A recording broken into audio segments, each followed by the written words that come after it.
დღეიდან 3 დღის განმავლობაში მსურველებს ბათუმში შესაძლებლობა გეძლევათ რეგიონის უკრაინის, თურქეთისა და ირანის სასოფლო-სამეურნეო პროდუქტებს გაეცნოთ და ადგილზე დააგემოვნოთ კიდეც.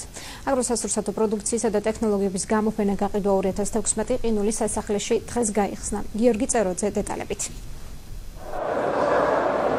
აგროსასურსათო პროდუქციისა და ტექნოლოგიების საერთაშორისო გამოფენა აგრობათუმი 2016 დღეს ოფიციალურად გაიხსნა. დღეს 3 დღის განმავლობაში კომპანიებს საშუალება ეძლევათ საკუთარი პროდუქცია მომხმარებელს გააცნონ, ამავდროულად გაუწიონ მას რეკლამირება.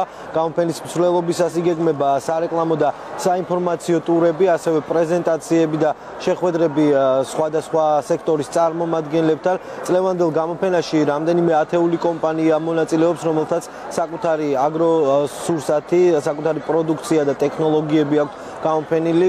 გამოფენის ორგანიზატორია Geonet Expo და თანაორგანიზატორები არიან აჭარის მთავრობა, აჭარის სოფლის მეურნეობის სამინისტრო, ქალაქ ბათუმის მერია და აჭარის სავაჭრო სამრეწველო პალატა. მე ვფიქრობ ძალიან მნიშვნელოვანია ესეთი გამოფენები, ესეთი ინიციატივები, საშუალებას ეძლევა ჯერ ერთი გავაცნოთ ყველას და მასიურად თუ რა წარმოება არის სოფლის მეურნეობის მიმართულებით რეგიონშიც და ზოგადად მთლიანად ქვეყანაში, იმიტომ რომ აქ არა მხოლოდ რეგიონის კომპანიებია წარმოდგენილი. უცხოელი ვიზიტორების მხრიდან იყო დიდი დაინტერესება, ირანიდან გვყავს დელეგაცია, თურქეთიდან. ეს არის მიზანი, რომ ადგილობრივმა კომპანიებმა საკუთარი პროდუქცია გაიტანონ საზღვრებს იქით და დაამყარონ ურთიერთთანამშრომლობა. 9 სახის პროდუქციას ვაწარმოებთ, რომელიც გვინდა კიდე გაზრდა რა პროდუქცია. 12 სახეობანი უნდა ავიდე. და სტაბილურად გვაქვს ამ ეტაპზე 5 სახის. ჩვენი პროდუქცია კონტინენტს გარეთ გადადის. ჩვენ კონტინენტს გარეთ ამერიკაში იყიდება ის ცეზარი, სულგუნე და იმერვა.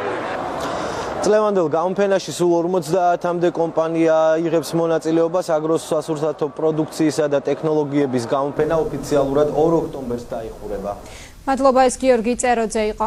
ეხლა კი გავიგოთ რა ხდება ქვეყნის საზღვრებს გარეთ. მოსკოვის საზღვარგარეთ მყოფ მოქალაქეებს სიფრთხილისკენ მოუწოდებს და ამერიკის შეერთებულ შტატებში მდებარე რუსეთის საელჩოში უსაფრთხოების ზომებს აძლიერებს.